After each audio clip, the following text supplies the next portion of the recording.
Sí, a ver, primero que la estructura final del PBI va a ser parte de un proceso más amplio. El INEI todavía tiene que usar estos datos del censo económico, juntarlos con datos. Por ejemplo, acá no está el sector financiero, ¿no? El sector financiero no aparece porque no es parte de este estudio. No está el sector agropecuario.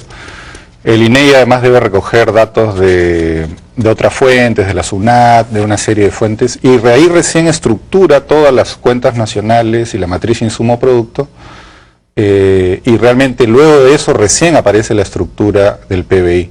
Entonces este es un insumo, no podemos tomar estos cuadros totalmente como la estructura final del PBI en el Perú. Entonces esa es una primera cuestión. Lo segundo, sí, efectivamente, por lo que estamos viendo, dudo que haya habido una desindustrialización, ¿no? La manufactura efectivamente sigue siendo un rubro muy importante en esta cantidad de establecimientos. Produce el 40% de estos establecimientos, es el mayor productor. El consumo intermedio de la industria manufacturera es el 50% del total, y el 29% del valor agregado, ¿no?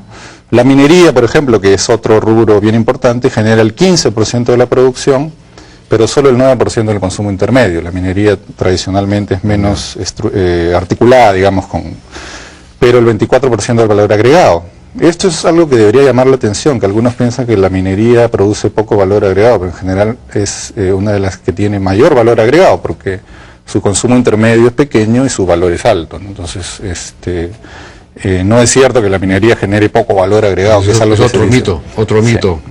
Pero, entonces, cuando hablamos de la estructura del PBI, la estructura de la composición de la producción, cuando se decía, por ejemplo, que la industria era el 16% del PBI, que la agricultura, no recuerdo cuándo era, 8%, 7% más o menos, la minería en ese paso se hablaba de 6%, una cosa así, ¿no es cierto?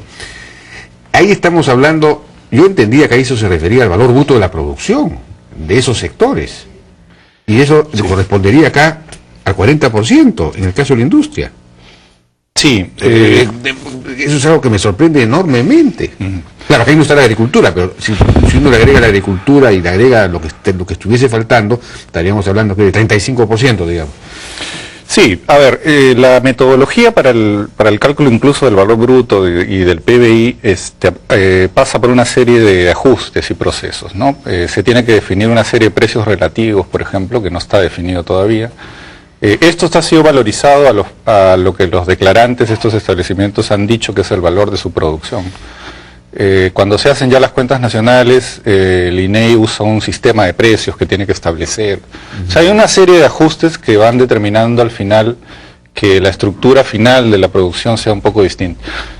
Por eso yo no te diría que directamente tengamos que decir acá va a haber un cambio significativo, porque no sabemos, puede como no puede, ¿no? Entonces el llamado sería al INEI que se apure en calcular la nueva estructura, que sea lo más transparente posible en eso. Pero de lo que vamos viendo, sí, efectivamente puede haber sorpresas. O sea, una de las sorpresas es que no se ha desindustrializado. Lima no ha perdido, pienso yo, preponderancia y más bien ha crecido en términos relativos. Bueno, pero eso hay que comparar. Eso todavía es una hipótesis, ¿no? Claro. Que estoy planteando.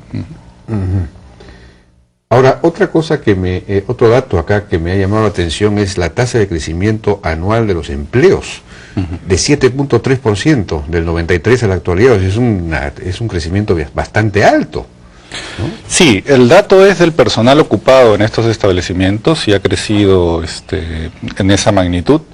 Estos establecimientos emplean a 2.750.000 personas, y básicamente hay que distinguir porque, por ejemplo, entre las empresas de menos de 10 trabajadores, el 80% son no remunerados. Esos son trabajadores básicamente que no reciben ninguna remuneración, probablemente no tengan un contrato, no tengan estabilidad laboral, ¿no? Es decir, el grueso del empleo que en general se está viendo tienen estos establecimientos, tiende a ser este empleo que todavía no tiene pues una serie de atributos, ¿no? Eso era la siguiente pregunta. ¿Qué información hay respecto de la calidad del empleo, de la estructura del empleo? Por ahí se menciona que el personal no remunerado es el 32%, ¿no? pero eso... pero ¿qué hay de, no sé, de lo que podríamos llamar la informalidad laboral, los que no están en planilla? En fin, no he encontrado información sobre eso. Los que puedan ganar debajo del salario mínimo, por ejemplo, ¿no? El subempleo y todas esas cosas. ¿No lo miden o todavía no han sacado la información? ¿Qué información? En este censo no. Hay que aclarar ahí una cosa, Jaime, que en realidad la mayor utilidad de este censo va a ser para luego diseñar mejores encuestas, ¿no? El censo lo que hace en realidad es un gran directorio enorme de establecimientos que va a permitir luego diseñar encuestas específicas para una serie de temas más complejos, como este del empleo, que es uno de los más complicados. Acá solo han recogido muy gruesamente el personal remunerado y no remunerado. Esa es la única distinción que han hecho, ¿no? No se sabe si ese personal qué salario tiene, no hay, digamos, una serie de datos sobre eso, porque en un censo uno tiene que ir a lo más estructural y dejar para las encuestas ese tipo de cosas. Bueno, vamos a ir a la pausa y regresamos.